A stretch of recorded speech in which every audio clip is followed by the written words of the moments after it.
နေ့ကျွန်တော်ပြောပြမှာတော့ကျွန်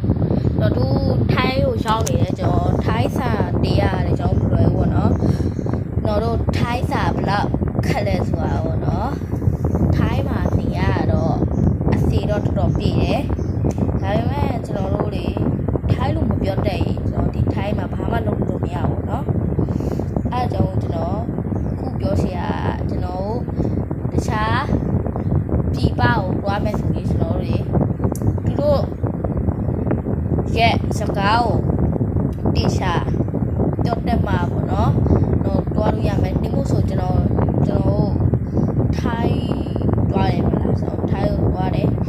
အဲထိုင်းရောက်ပြီးထိုင်းစကားပြောတယ်ဘာလို့မဟုတ်ဘူးကျွန်တော်စီတွားဝင်မယ်စီတွားဝင်ကျွန်တော်ဘာမှပြောတယ်ဟိုပြီးတော့ဘာပြောတယ်ကွာထိုင်းရတော့ထင်မှာပေါ့တော့ဘာလဲပြောတယ်ကွာဒီမြန်မာတွေကကွာအဲ့လိုထင်မှာပေါ့ကျွန်တော်ပြောပြကျွန်တော်တို့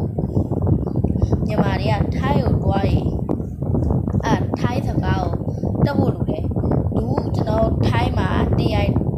တာတော့ကျွန်တော်ထိုင်းစကားတက်တဲ့လူကြီးရှိတယ်ကျွန်တော်တို့တင်နေရတယ်ကျွန်တော်ထိုင်းစာတင်ရဆိုတော့တော့မလွယ်ဘူးပေါ့နော်အဲကြောင့်မို့ထိုင်းတို့ကိုတွားမဲ့ဒီပါကိုဒီပါရဲ့စကားကိုတောက်လို့တယ်ဂျပန်ကိုရီးယားတရုတ်တို့ပါတော့အဲ့ဒါတွေတွားမဲ့ဆိုရင်တရုတ်စကားတို့ပါတော့တက်ဖို့လိုတယ်တော့ပြောချင်တာအဲ့လိုမျိုးပေါ့နော်ကျွန်တော်သူဟာကျွန်တော်ထိုင်းမှာဖယ်မှာနေလို့နော်ထားပူလီမှာနေတယ်နော်ထားပူလီ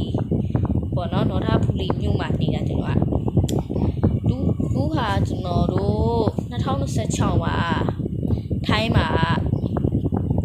မြန်မာကများတယ်တော်တော်များတယ်မြန်မာတွေအများကြီးပဲထိုင်းမှာဒါကြောင့်မို့လာထဲဖို့ပဲဖိတ်ခေါ်ရှင်ပါတယ်ကျွန်တော်နေစီလဲနော်ထားပူလီမှာနေပေါ့နော်ကျွန်တော်ပြီးတော့ကျွန်တော်ပြောချင်တာကျွန်တော်အကောက်လေးခွိုက်လေးလှုပ်ပြီးဖို့အဲ့ဒါအရေးကြီးဆုံးပဲကျွန်တော်အကောက်ခွိုက်လှုပ်ပြီးဖို့မြစ်တာရထားတော့ဆိုချင်ပါတယ်ကျွန်တော်ထိုင်းမှာဆိုရင်ကျွန်တော်မြန်မာပေါ့နော်တော့ထိုင်းစကားကိုဘယ်လောက်ထိတက်လဲဆိုတာခံမှန်းကြည့်โอเคအဲ့တော့ပဲဒီနေ့ကျွန်တော်ပြောပြပါတော့ထိုင်းစကားကိုတက်ဖို့အတွက်ကျွန်တော်ပြောပြတော့တဲ့ဗီဒီယိုလေးပေါ့နော်ကြိုက်ရင်တက်ကြမယ်လို့ဖြစ်ပါလေကျွန်တော်ဒီဗီဒီယိုကြိုက်ရင် subscribe လုပ်ပေးထားရဖို့ကျွန်တော်မြစ်တာရ